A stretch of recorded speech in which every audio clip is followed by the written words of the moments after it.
Ayan, ayan, ayan. Ako, grabe. Malamig. At walang tigil ho ang ulan. Oh, yan. Isang maulang gabi po sa ating lahat. At ang aking buhok ho ay nangungulot at kinulot-kulutan ho ng aking anak. Yan, ako Diyos ko. At nilagyan ho ng spray net. Kaya buhol-buhol na. Okay. So, eto na. Nako, nagkakalihis-lihis po. Nagkakabuhol-buhol ang mga ka-issue. Nagkakalihis-lihis na. Talaga naman, itong si Kapeso. No? Guys, eto na sa iba, sa lahat. Pag dumikit ka, sira ka. Pag dumikit ka kay Kapeso, yari kayo. Sira kayo kay Kapeso. Pag dumikit kayo. At may panibagong issue na naman ngayon. Ito, ano ba ito? Divert issue ba to? Dirty tactic yan, mga style ni Kapeso. Iyan ha. Mga taktika mo eh. Divert issue? Noong una, ha? Hindi ba? Preliminary investigation. Ang issue na sa kanya, pag open nyo ng YouTube, ang bungad, puro thumbnail mukha niya ang nandoon. No.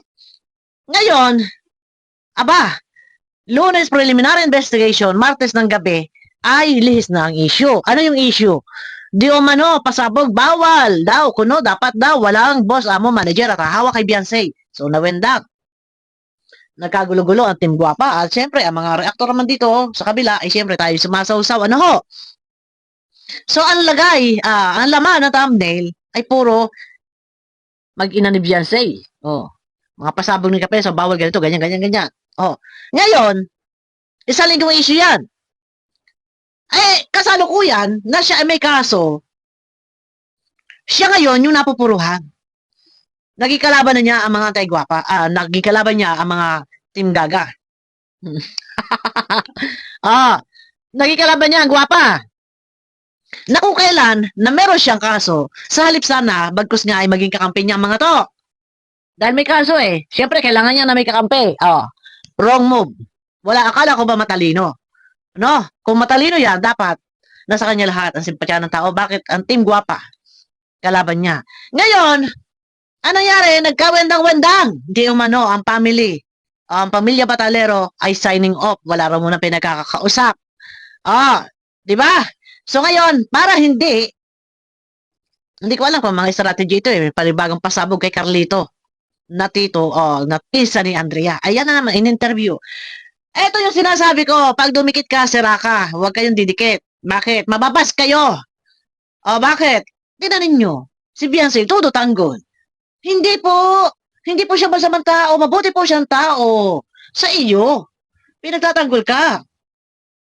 Content creator baga. Ngayon, eto na. Ano nangyari? Wala na.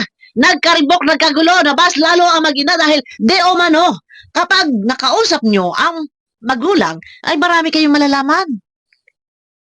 Ay, nakausap niya. Nung makausap niya, agad ay may pasabog. Bawal ang boss, amo, manager. Ay, dinabas ang pamilya. Wala na pipili si Beyonce, hindi pinili si Iking na scouter. Ngayon ang Iking, wala na. Di ngayon, ano na, nabas sila, ano? Sa halip malisan yung pambabas, nabas muli. Ngayon, eto naman, Carlito.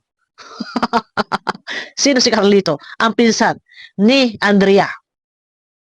Doon nagpa-interview kay Kapeso. Na hindi mo alam, Carlito. Na ang Kapesong iyan, sirang-sira yan sa libo-libong viewers, kalingap viewers. Yan ka pa nagpa-interview. Wag mo sasabihin, nagpa-comment ka doon sa upload na ikaw ay nababasa at pinaparatangan na di umano ay naghahasa ko na daw ano pa mga paratang di umano raw ay hindi raw siya pinapansin, kaya nagpunta kay Kapeso at doon nagpa-interview. Wala ka, bas ka ngayon, kabi-kabila, thumbnail ka. Ito na-list ako kung saan yung part ng aking tatafe, kaya babasahin ko muna. Ano po, ang labo ng mata ko, yan. Ayan. Nang dumating daw ang kalingap doon kila Andrea, ay may kinatatakutan na daw si Andrea. Yun ang sabi. At malay ko kung isa sa kanila ang nang gahasa. Alam mo naman ako, guys. Ngayon, para pinaghinalaan mo na isa sa kalingap o isa sa K-Boys, isa sa kasama ni Kalingap Rab, may kagagawan kung ano ang nangyari. So parang gusto mong isisi na isa sa Kalingap o isa sa kasama ni Kalingap Rab ang may kagagawan. Kung yan man ay nilapastangan, ginahasan, rape. Ganon ba? Ay napanood nyo naman siguro. Ano? Ano? Siguro naman ho ay napanood ninyo. Oh, talagang malabo. Malabo ang aking mata. May sinasabi pa ho. Na di umano ay scripted daw ang pagbablog ng Kalingap nila Kalingap Rab. Scripted daw. Yun. Pambihira ka! Nagpa-interview ka lang, Carlito. Ang dami mo na sinabi. Ano ang gusto mo? Ha? Kung ikaw man ay nag-chat, nag-comment, walang pumapansin sa iyo, tama ba na si Kapeso ang pagsumbungan mo? Ano yan? Abogado? Ha? Wala kang pinagkaiba rin eh. Kina Beyonce eh. Ha? Kagaya nila Beyonce. Doon nagsumbong kay Rapi Tulfo. Oh.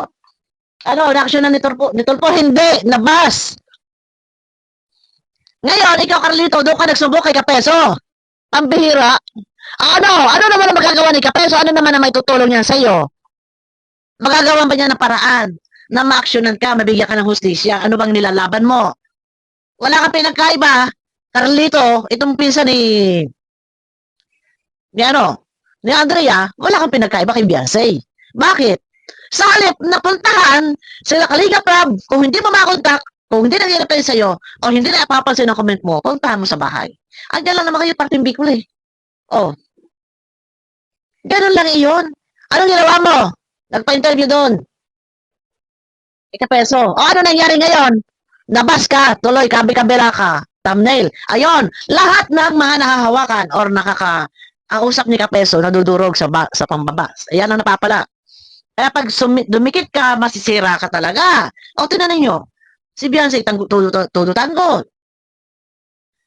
Sa halip may bisa ng bashing, nabas. O, may balat ito si Kapeso. May balat sa puwet. Tinanin nyo. O, nabas. Si Beyonce, dikit pinuntahan, nagkulab. Ayun, nabas. Ngayon, Carlito, kumuntak, nagpa-interview sa live, nabas. Ayan, kabi-kabi lang kay boss. Sa tingin mo ba magkakaroon ng linaw? Itong pagpapa-interview mo dyan, ano ang magiging dulot? Wala. Mababas ka ng bongga. Kabi-kabi lang thumbnail, ang mukha mo. Natural, marami reaktor ang Kalingap, marami nakikireact din na kahit hindi official reactor ay nandiyan nag-react. Oh, ngayon nababas ka, sino na masisisihin mo? Ay ginusto mo to, na lumantad ka sa sakmed. Panindigan mo lahat na kung ano man ang mga sasabihin sa iyo ng tao, wala kang magagawa. Dahil ikaw mismo ang lumantad. Parang gusto raw niya linisin ang kanyang pangalan. Kung gusto mo linisin ang iyong pangalan, Carlito, ito yung pinsan ni Andrea, hindi sa social media. Wala ka pinagkaiba kay Beyonce. Anong gusto? Gusto na katahimikan. Doon tumakbo kay Tulfo. Ngayon ito, Carlito, gusto daw linisin ang pangalan. Doon tumakbo kay Kapeso. Na pwede naman kayo makipag-usap kay Kalingap Rab.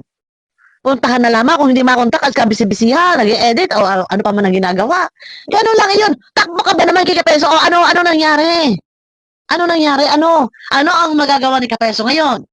Wala. Kabi-kabila ay pambabas ka. Subukan ninyo. Kahit sino pa man. Subukan ninyo. Napakialaman ninyo ang Kalingap. Ha? Magpasa rin kayo sa Kalingap. Kakalabumbungan talaga kayo. Kabi-kabila ay thumbnail ang kalalabasan ninyo. Yan ang gusto ninyo. Pinasok mo, Carlito. Nagpa-interview ka kay Kapeso. Doon, topic-topic.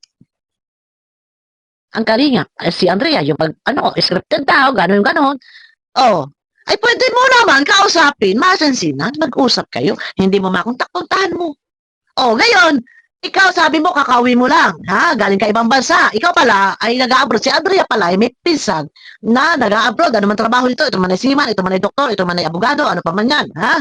May kamag-anak pala. Si Andrea, na may kaya-kaya yata. Siguro nakakaangat-angat sa buhay. Bakit ho si Andrea, hindi ninyo natutulungan? Ano? Ngayon na lang ho kayo naglantaran, lumantad, na iyan ho ay nabablog na. Sumikat na, no? Ay, kayo naman po pala, may kaya-kaya, hindi nyo man lang matulong-tulungan. Ay, ang tatay pala ni Andrea ay kapatid mo. Oh, di ba? Oh, ay ngayon, ang akin lang naman hong i-highlight sa topic na to. Kung gusto nyo ho ng katarungan, ano pa man yan, ilinisin ang iyong pangalan. Bakit ho hindi kayo mismo kay Kalinga Prab magsadya kausapin? Kung kayo ho ay hindi napapansin sa comment section or sa inyong chat, bakit hindi nyo ho puntahan? Ay yan dyan lang din naman kayo sa Parte Bicol. Nasa ganon, kung kayo ho ay kay Kalinga Prab magpapaliwanag at kayo ho ay may bablog, ay mas marami ho ang makakapanood at makakarinig sa inyong panig. Ay ano ang ginawa mo? Doon ka tumakbo kay Kapeso na hindi mo ba alam na itong Kapeso marami ang galit sa kanya, na supporters ng Kalingap marami ang galit sa kanya. Once na lumapit ka sa kanya, yung taong galit sa kanya magagalit din sa iyo. The way pa mag-interview ang Kapeso, bias, one-sided pabor lahat sa iyo. Di ba? Hindi man lang ni neutral. Ay kung ikaw ba ho ay kay Kalinga Prab na lang ang nagpa-interview, edi mas malilinawa, mas maliliwanagan. Ay hindi Hindi nyo pa nga nasubukan na kausapin masinsinan si Kalinga Prab. Baka may ginagawa, busy, hindi na kaya. Kahit ako, hindi ko na matambayan. Ang comment section, halo-halo na ho yan. Pero ang akin lang naman, ako nagtataka, ang sino man dumikit dyan, sira. Tingnan nyo si Beyonce. Kadikit-dikit dyan, tudo-tudo tanggol. Ano nangyari na bus? Ngayon, ito Carlito, hala, sige. Todo pa interview, nabas. May sinasabi ka pa doon. No, hindi ko guys mabasa na ngayon. Para lumalabo ang mata ko talaga. Na-scripted daw ko, no? Scripted. Bakit ho gayon? Doon pa lang, mali-mali ho ang sinasabi ninyo. Puro kasiraan ho sa Kalingap. Yung sinasabi ninyo, na-scripted. At may sinasabi pa doon, na di oman ho, ha? Nang dumating sila ay natakot na si Andrea. Ano ang gusto mong tumbukin? Palabasin, no? Na baka isa doon daw kay sa kasama ni Kalinga Prab, siya ang may kagagawan. Ay, isipin niyo ho yan. Di ba?